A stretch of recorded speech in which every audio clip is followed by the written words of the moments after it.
Welcome back to another edition of the Edge podcast. Publisher Brenden here for BeaversEdge.com, joined by Beavers Edge recruiting analyst Callaghan-Croley. We're coming to you guys with a little quick podcast update here on Monday, November 27th. We came to you guys a couple days ago talking about the Jonathan Smith news and our V1 of our coaching candidates carousel that we got working at BeaversEdge.com. We got a few new updates at BeaversEdge.com, and also today's the last day of our promo. Make sure to check out the website. You can join the website for 75% off. That promo ends today, so make sure to check it out. Get all the latest we have on the coaching search, off-season movement, player personnel, lots of updates.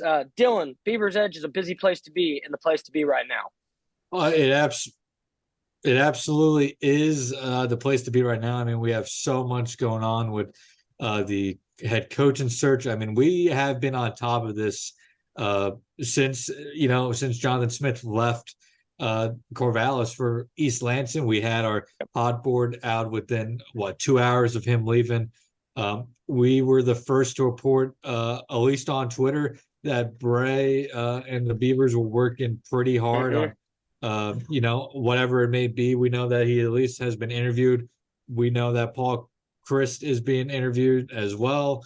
We've been on top of it from start to finish so far, or not even finished so far, but from the start.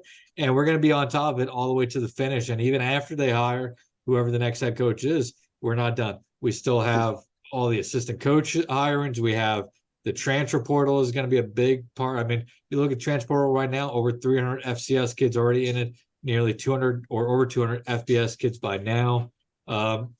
Who's going to be leaving the Beavers? Who's going to be coming back?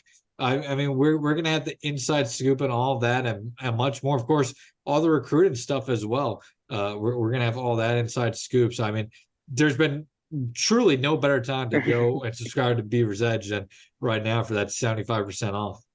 Yeah, it's our best deal of the year. And then everything you just mentioned, Dylan, and then ho-hum, Oregon State's going to have to play a bowl game in like 2 to 3 weeks too. Yeah. And Oregon State's got one more game this year. Will Kapense Hinson be the interim head coach by the time the bowl game comes around? Will Oregon State decide to hand that over to whoever their new coach is going to be? Like I said, it's going to be a massively busy month. And then, as Dylan mentioned, add in the fact that National Signing Day is December 20th. That's coming up right around the corner. He mentioned the portal is going to be opening a week from today. So, Dylan, just to kind of set the stage real quick with that, just for everyone that's maybe checking us out for the first time or, wanting to, check out BeaversEdge.com, how important is it, just to kind of put it in a small context, for Oregon State to have somebody hired before that portal date? It is like the D-Day date of sorts. Like, you need to have somebody hired by then. Why? Yeah, I mean, if you don't have somebody hired by Monday, you need to have somebody hired by Wednesday, perhaps at the latest. Sometime in the next 7 to 9 days, or from the time that Smith was fired, 7 to 10 days fired. Yeah. Took the job in Corvallis in East Lansing. Yeah. 7 to 10 days from that day, they need to find a guy, and that marks about transfer portal opening date. And I mean, why? Because one, there's already going to be a ton of roster turnover because of Jonathan Smith leaving. Even if Trent Bray becomes the head coach, there's going to be plenty of Beavers who make their way in and out of the portal. It's just the nature of college football in 2023. Sure. But I mean, the transfer portal is basically, the recruiting classes are the foundation of your program. But in today's age of college football, the transfer portal is where you separate the contenders from the pretenders, I would say. Sure. That's where you find your finishing pieces. Oregon State last year needed a quarterback. They went out and got DJ. And, DJ had his ups and downs this year. You could say if he met expectations, failed to meet them, surpassed them, whatever it may be. But they thought that they were a quarterback away from contending for a Pac-12 championship. It turned out that wasn't the case this year, but they thought that could be the final piece. For Oregon State, whatever the future may hold, they're going to need some big pieces from the transfer portal next season to compete against some of the teams that are likely going to be on that 2024 schedule that are going to be of the tougher variety, whether that's, an Oregon or other Power 5 programs that may end up on that schedule. But yeah, having a head coach by next Monday, Wednesday, the latest is absolutely pivotal. And I think the administration top to bottom understands that. I'm sure they've already been talking with the current Oregon State commitments. And it'll be interesting to see how they handle in between that, because graduate transfers are in the portal already. FCS kids are in the portal already. And FBS kids whose coaches have left are in the portal already. Will the staff that's still there begin recruiting some of those guys? Will they not? That's the tough part. If Bray sticks around, you have to imagine that perhaps they do. But it's really interesting. But we're going to have the inside scoop and all of that and much more on Beaver's Edge over the next few days. Well into portal season, well into early sign-up period, regular sign-up period. We're going to have it all. Yeah, a couple quick things on what you mentioned there. Dylan and I are also hearing some rumors on Oregon State's 2024 schedule. We're hearing that, that could come in the realm of this same timeline as potentially a head coach. And you think about, the uncertainty, Dylan, of asking a new coach to come in and, sign up for Oregon State, not really know what cards they have yet. That could have been a reason why Jonathan Smith kind of had his foot halfway out the door. So that's a part of that conversation as well. Again, based on everything that we've heard, like Dylan said, there's a couple things still being worked out. I expect it to be heavily loaded with Mountain West teams as far as a Mountain West scheduling alliance of sorts, because I think that's probably the most efficient way to fill teams. But as Dylan mentioned, will there be a non-conference game against Oregon? Could there be another non-conference game that can be filled in there as well? So that's a big part of that piece. But obviously, Oregon State's going to want to hit the ground running. And you mentioned another great point we want to touch on real quick is DJ. Obviously, his status this year, you covered very well, Dylan. And I'm curious to know now, with the movement that could be, does DJ's mind change for next year? He's got an extra year of eligibility, and right now, not necessarily knocking down the first 5 rounds of the NFL draft. Maybe he's a late round pick, but just with how deep this quarterback draft is, that, and, with all the movement that could be, that's another thing to keep an eye on. Obviously, we'll be covering it at Beaver's Edge. And, then Dylan, there's the aspect of, if Oregon State follows projections and plays Clemson in the Holiday Bowl, that's a game DJ would be wanting to get out there and play, For sure. And then what happens with Aiden? I mean, exactly. DJ may be more important for next year, perhaps, though Aiden, I think, could step into a starting role next year and be okay. But, I mean, Aiden is by far probably the singular player on this roster that everybody wants to know about. Yep. I mean, and you're totally right. Like I said, it's been pretty mum on that front so far from both Dylan and I.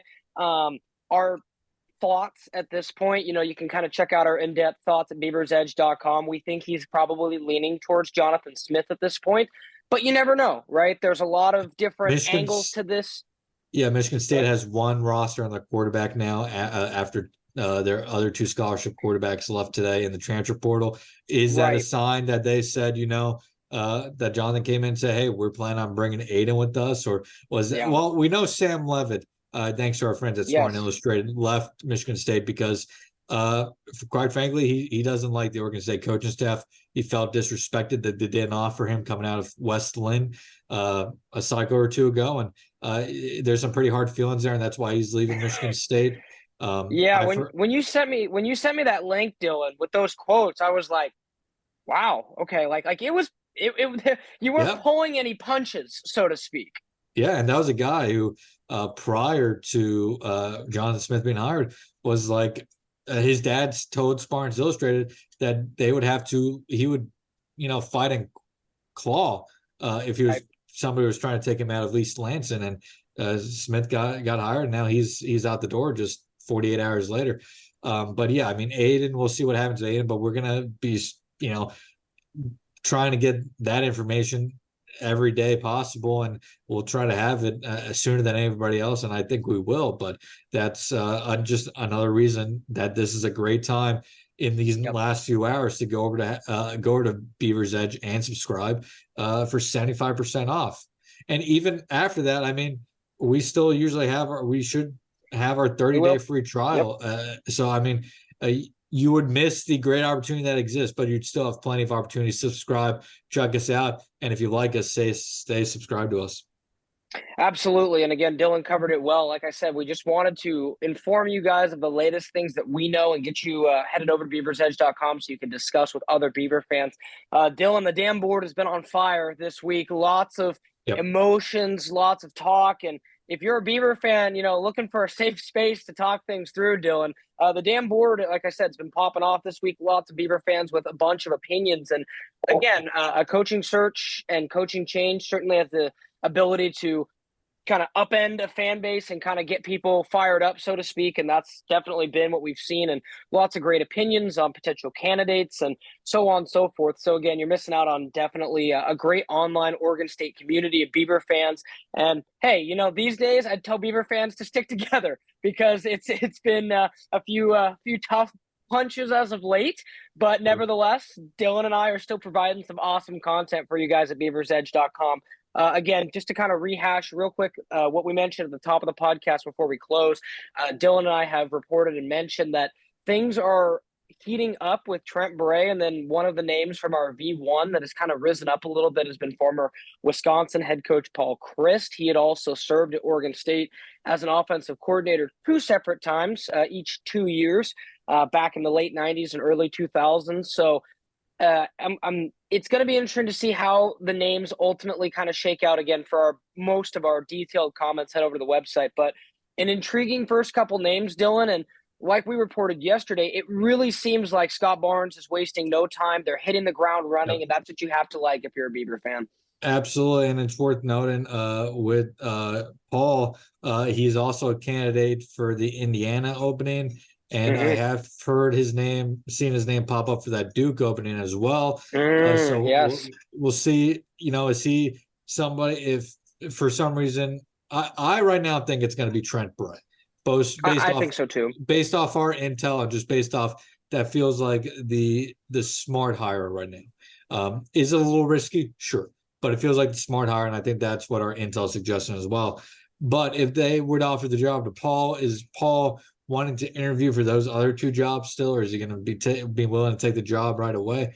These are all things that come into this type of decision. Sure. But yeah, I think we both agree that Trent right now is definitely probably the best candidate for the job, best chance to keep this train moving. But I do feel for either guy, now I know similar is probably said for Jonathan Smith a couple of years ago, but it feels like with either candidate, this isn't necessarily feeling like a stepping stone position for either guy. Paul, got fired at Wisconsin a year ago, but this is an opportunity if he would be hired to come in and kind of run this program, have a good chance to continue the success that Jonathan Smith created, and whatever the future may hold. I've been very vocal in our discussions and on the board that I think Oregon State is still in a good chance to maintain a high level of success going forward, no matter what conference they're in. And I truly believe that. I think that could happen with Paul. I think you have a high floor with him. With Trent, I think there's an equally high floor, maybe even a higher ceiling. But he's somebody who has talked about loving Corvallis so much. Yeah. Not really wanting to leave Corvallis, and money isn't a factor for him. Now, Jonathan Smith probably said a lot of similar things over the last few years, but with Trent Bray, it seems very genuine. And I think he would be very happy taking over this program. And I think we're seeing with Scott Barnes that they're going to be willing to pay whoever the head coach is, and they're going to be willing to put the money towards the program despite all the challenges that are going to come with no longer being associated with the Pac-12.